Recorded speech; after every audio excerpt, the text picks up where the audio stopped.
Okay, let's unpack this. Yeah.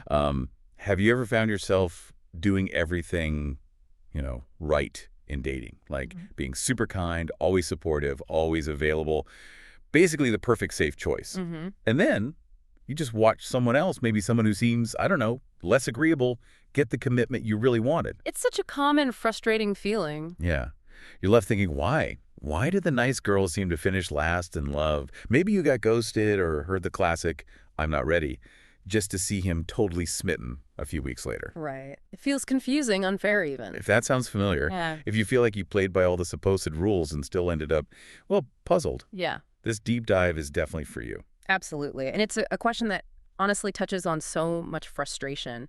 What we're diving into today is really getting into the weeds of it, the underlying dynamics. We want to move past just the surface annoyance and uncover some, well, pretty surprising insights about attraction, connection, and why the standard advice often just doesn't quite work. Exactly.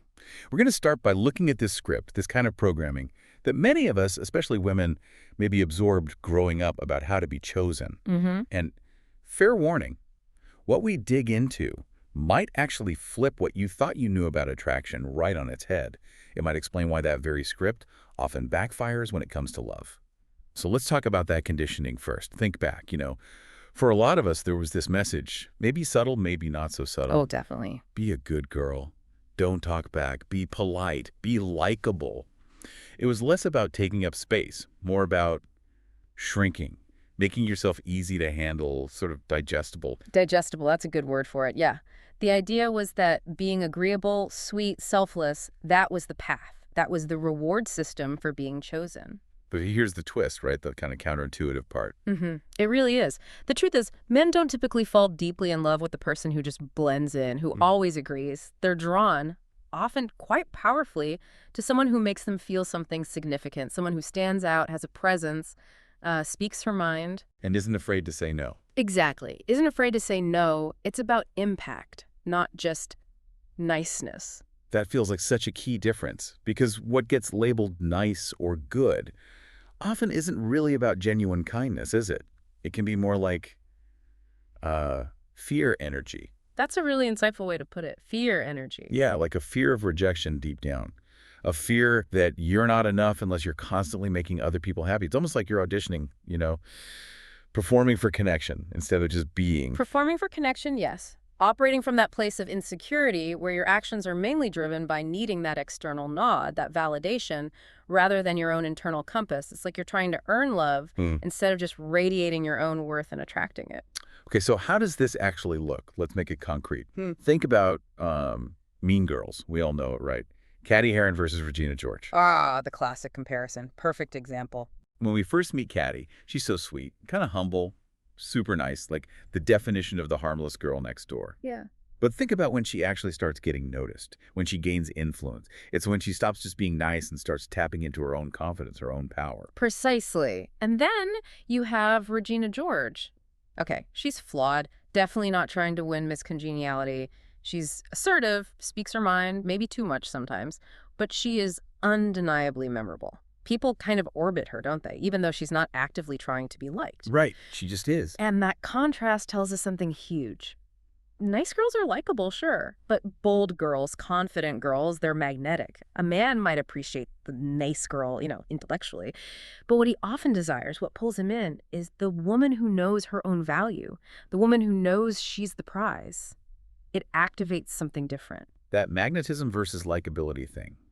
It really taps into some deeper psychology, doesn't it? I'm thinking about Dr. Robert Glover's work, No More Mr. Nice Guy. Yes, excellent point. His concepts are very relevant here. He talks about how nice people often operate on this give-to-get principle. Like they suppress what they need, hoping that if they're just accommodating enough, others will magically figure it out and give back. It's like a hidden contract. And that applies so perfectly to the nice girl dynamic we're discussing. You might find yourself always giving more, always being the available one, never really voicing what you truly want or need. Underneath that is often this belief, maybe unconscious, if I'm just nice enough, if I sacrifice enough, he'll see my value, he'll choose me, he'll stay. But it backfires. It really does, because being overly accommodating, always saying yes, it sends this subtle, or maybe not so subtle signal. It suggests you don't value yourself enough to have standards, to hold boundaries. It creates this imbalance where you're always the one seeking approval. And you have to ask yourself, really reflect. If you don't seem to value yourself highly, why should he? Oof. That's a hard question, but so important. It shifts the whole focus. Because what men tend to fall for isn't the idea of perfect. It's real. Yeah. It's that edge, that confidence. And crucially, it's the woman who doesn't need him to complete her, but chooses to be with him.